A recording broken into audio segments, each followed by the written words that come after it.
Hello दोस्तों, नमस्कार। SM किसी चैनल में मैं आप सब लोगों का दिल से बहुत बहुत स्वागत करता हूं। दोस्तों, इस वीडियो में हम लोग बात करने वाले एक बहुत ही इंपॉर्टेंट टॉपिक के बारे में। एंड जितने भी स्टॉक्स की बातचीत यहाँ पे होने वाली है दोस्तों, अगेन कहना चाहूँगा कि ये सारे के सारे आपको मैं स्टडी करने के लिए दे रहा हूँ, कोई रिकमेंडेशन नहीं। जो भी मैं वीडियोस बनाता हूँ, आपको अगर शेयर मार्केट सीखने में रुचि अगर आप रखते हो तो फिर आप चाहो तो इस चैनल को यहाँ पे देख सकते हो। ठीक है, अगर आपको लग रहा है कोई शॉर्टकट आपको यहाँ पे मिल जाएगा तो इस प्रकार की चीज़ें तो यहाँ पे होने वाली नहीं है। ये खास करके जो बिगनर्स होते हैं उनको ऐसा लगता है कि कोई तो शॉर्टकट उनको यहाँ पे बता देगा, वो पैसे लगा देंगे एंड रातों रात अमीर हो जाएंगे। तो ऐसी चीज़ें होती नहीं है। मार्केट में बहुत सारी चीज़ें आपको जाननी पड़ेगी, सीखनी पड़ेगी। बहुत सारे अलग अलग चीज़ें, खबरें बाजार में आती रहती है। ठीक है, आती जाती रहेंगी। तो अभी इस वीडियो की अगर हम लोग बात करें तो कुछ हम कह सकते हैं 10-15 स्टॉक्स है। ठीक है, उनकी जो लिस्ट है वो मैं अभी आपके सामने रखने वाला हूँ। एंड इनको क्यों स्टडी करना है, उसके पीछे का रीज़न क्या है, वो भी आपके सामने यहाँ पे रखने वाला हूँ। तो आप सभी लोगों को पता ही है, अलग अलग टाइप के इंडेक्स रहते हैं। हमारा निफ्टी 50 भी 50 शेयर का इंडेक्स है। सेंसेक्स की बात करें, बीएसई 30 शेयर का इंडेक्स है। बैंक निफ्टी की बात करें तो 12 शेयर्स बैंक्स के आपको देखने को मिल जाएंगे। ऐसे बहुत सारे इंडेक्स रहते हैं। वैसे ही ग्लोबल लेवल पे एक बहुत बड़ा इंडेक्स है एमएससीआई इंडेक्स। अभी जो इस चैनल को रेगुलरली फॉलो करता है उनको पता ही है, एमएससीआई इंडेक्स का रीबैलेंसिंग हम लोग को होते हुए देखने को मिल जाता है। इसका अर्थ क्या है कि दुनिया भर में बहुत सारे आपको मार्केट देखने को मिल जाएंगे। ठीक है, अगर आपको अभी जापान का मार्केट देखना है, ठीक है, या फिर अगर आपको ताइवान का मार्केट देखना है, या फिर आपको अमेरिका का मार्केट देखना है, तो यूजुअली आपको आइडिया नहीं होगा कि वहाँ पे कितने सारे कंपनीज हैं। तो लोग यूजुअली क्या करते हैं कि ऐसा ही बड़ा इंडेक्स जो रहेगा ना ग्लोबल लेवल पे, उसको ट्रैक करते हैं। क्योंकि उसमें अगर देखा गया तो जो बड़ी बड़ी जो कंपनियां हम लोग को देखने को मिल जाती है, या फिर रिसेंटली जिन कंपनी ने काफ़ी अच्छा किया है, उनको उस लिस्ट में यहाँ पे क्या किया जाता है, शामिल किया जाता है। तो देखा गया तो उन कंपनीज़ में यहाँ पे हम लोगों को विदेश के ओर से पैसा आते हुए देखने को मिल सकता है, इन्फ्लो आते हुए देखने को यहाँ पे मिल सकता है। एंड अगर इन्फ्लो आया तो उन स्टॉक्स में और भी तेज़ी आ सकती है। अभी इसमें भी एक गलत फहमी होती है बहुत सारे लोगों को। कौन सी?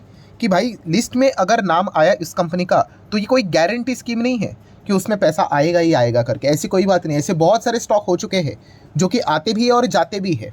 हाँ, इस वक्त के एमएससी इंडेक्स की बात करें, अच्छी बात यह है कि हमारे भारत देश का जो भी इंडेक्स था उसमें से एक भी शेयर बाहर नहीं निकाला गया। यहाँ पे इंक्लूजन हम लोग को होते हुए देखने को मिला है।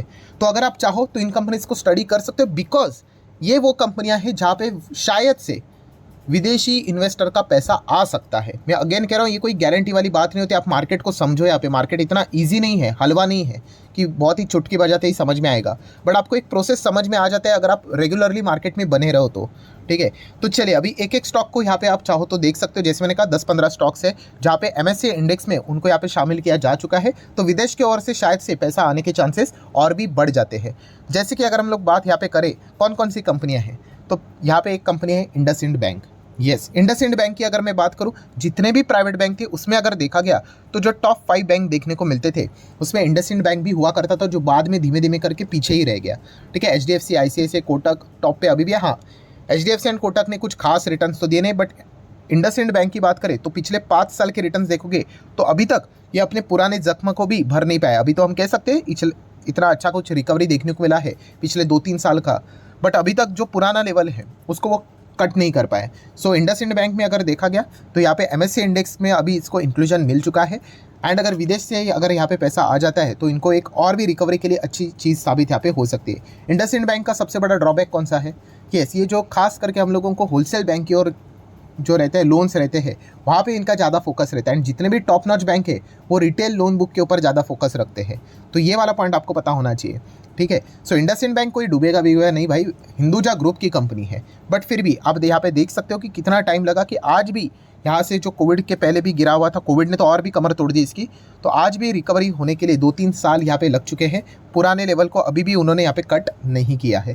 बट अभी यहाँ पे पॉसिबिलिटी बन सकती है बिकॉज एमएससी इंडेक्स में भी इनका शामिल यहाँ पे हो जाना। ठीक है, एंड विदेश की ओर से अगर पैसा अगर और आ जाता है देन माइट भी स्टॉक में और हम लोग को अप ट्रेंड देखने को मिल सकता है। ये कोई रिकमेंडेशन है, मैं आपको बता रहा हूँ। एमएससी इंडेक्स से रिलेटेड लिस्ट पब्लिश यहाँ पे हो जाती है, उसमें इंडसइंड बैंक का नाम देखने को मिल रहा है। ठीक है, नुआमा की भी रिपोर्ट निकल कर आती है। नुआमा खास करके एमएससी इंडेक्स के ऊपर बहुत सारी रिपोर्टिंग निकलता है कि कितना $1 मिलियन का इन्फ्लो भी आ सकता है करके। आप चाहो तो वो भी रेफर कर सकते हो। नेक्स्ट अगर हम लोग बात करें, एक और बैंक है आईडीएफसी फर्स्ट बैंक, इसका भी नाम यहाँ पे शामिल है।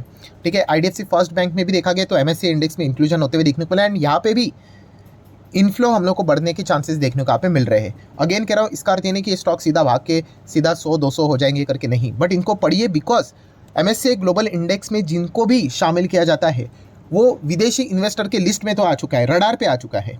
अभी उस रडार में कौन कौन से स्टॉक को हिट करना है वो उनका अपना अपना एनालिसिस, ये पॉइंट हम लोग को सीखने को और समझने को यहाँ पे मिल जाता है। बहुत सारे लोगों को क्या लगता है, अरे ये सभी शेयर्स में अभी धूम धड़ाकेदार तेजी होगी, पैसा आएगा, गारंटी नहीं है। हो सकता है कुछ एक दो स्टॉक में ही आ जाए, हो सकता है 3-4 स्टॉक में आ जाए, ठीक है, वो इंडेक्स में शामिल हुआ है, ज़रूरी नहीं कि हर कोई इसमें पैसा डाले करके। तो ये भी एक देखने को मिल रहा है। नेक्स्ट अगर हम लोग बात करें पॉलीकैब इंडिया, काफ़ी अच्छी कंपनी है, शानदार कंपनी है, प्लस इंडेक्स में शामिल यहाँ पे हो जाना MSCI ग्लोबल इंडेक्स, तो यहाँ पे शायद से विदेशी इन्वेस्टर का और रुचि देखने को मिल सकता है। अभी वो जाएंगे नहीं जाएंगे वो हर किसी का अपना अपना अनुमान, but yes MSCI global indexes में उनको यहाँ पे इंक्लूजन यहाँ पे मिल चुका है। तो अभी अगर लिस्ट जब निकाली जाएगी कि इंडिया के भाई लिस्ट निकालो MSCI ग्लोबल वाले, तो उसमें पॉलीकैब उनके सामने टेबल पे चला जाएगा। उसमें निवेश करना नहीं करना है वो उनका अपना अपना एनालिसिस, तो ये पॉइंट हम लोग को देखने को यहाँ पे मिल रहा है। नेक्स्ट अगर हम लोग बात करें मैक्स हेल्थ केयर, येस देखा गया तो हॉस्पिटैलिटी के हम लोग को, हॉस्पिटैलिटी मतलब हॉस्पिटल की अगर हम लोग बात करें, ठीक है, तो वहाँ पे मेडिकल से रिलेटेड ये कंपनी काम करते हुए देखने को मिल जाती है। काफ़ी इंटरेस्टिंग परफॉर्मेंस इस कंपनी ने यहाँ पे दिखाया है, तो आप चाहो तो इस कंपनी को भी ज़रूर स्टडी कर सकते हो, बहुत ही शानदार परफॉर्मेंस देखने को यहाँ पे मिल रहा है। नेक्स्ट अगर देखा कि तो PFC, अभी ये सरकारी कंपनी है बट इसको भी MSCI इंडेक्स में फिलहाल तो जगह यहाँ पे मिली है। सो अगर आप इसका भी मैक्सिमम चार्ट पैटर्न देखोगे तो अभी जाके हाँ ये अच्छे खासे यहाँ पे भागे हुए हैं, ठीक है, तो ये रडार पे जाएंगे कि क्या ये और अच्छा कर सकते हैं कि नहीं, ठीक है। ऐसा नहीं होता है कि शेयर प्राइस यहाँ पे भागा हुआ है मतलब ये ओवर वैल्यूड हुआ करके, नहीं नहीं नहीं, शेयर प्राइस देखकर ओवर वैल्यूएशन डिसाइड नहीं किया जाता है, ठीक है। बहुत सारे पैरामीटर्स रहते हैं, P रेशो भी एक इसमें से वन ऑफ द पैरामीटर रहता है, ठीक है, बट और भी बहुत सारी चीज़ें देखनी होती है, खास करके ग्रोथ देखनी होती है, डिमांड भी देखना होता है, बहुत सारे फैक्टर मैटर करते हैं, ठीक है। एक दो चीज़ें देखकर हम लोग डिसाइड नहीं करते।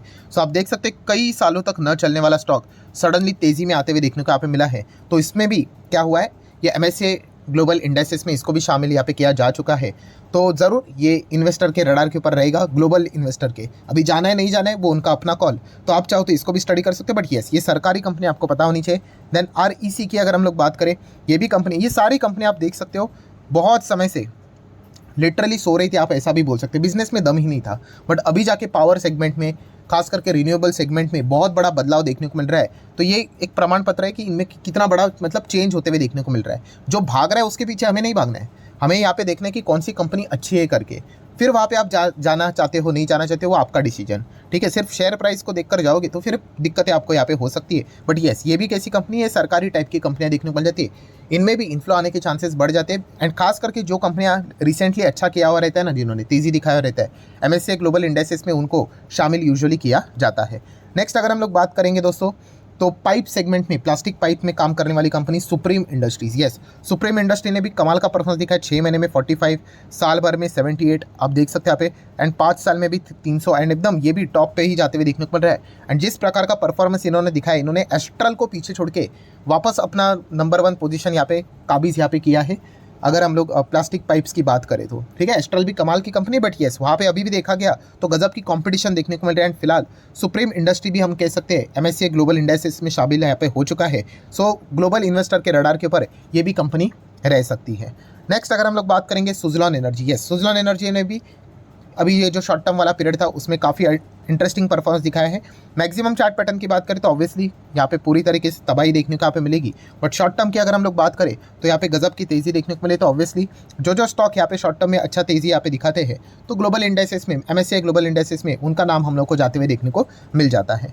नेक्स्ट अगर हम लोग बात करें पेटीएम, यस पेटीएम का भी नाम जाते हुए देखने को यहाँ पे मिल चुका है। टॉप लेवल से देखा गया तो आज भी ये स्टॉक 40% यहाँ पे डाउन ज़रूर है, बट निचले स्तर से अच्छी रिकवरी यहाँ पे दिखाई है, तो ये भी ग्लोबल इंडेक्सेस में शामिल यहाँ पे हो चुका है। अगेन रिपीटेशन बहुत होने वाला है कि इसका अर्थ ये नहीं कि वो हर एक स्टॉक में यहाँ पे निवेश करेंगे करके, वो उनकी अपनी मर्जी।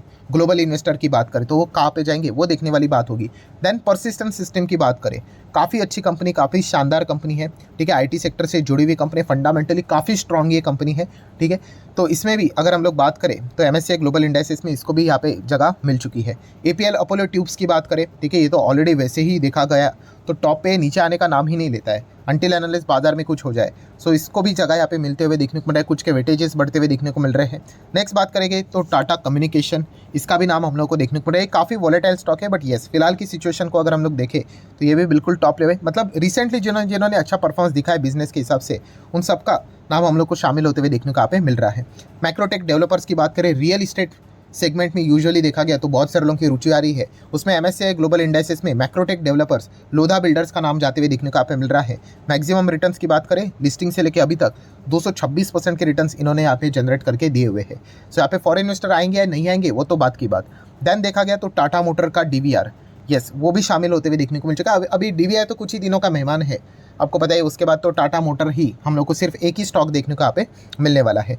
तो ये थी दोस्तों पूरी लिस्ट, हम लोग यहाँ पे कह सकते हैं, जो कि हम लोग को टाइम टू टाइम आने वाले समय में बदलती हुई देखने को मिल जाती है।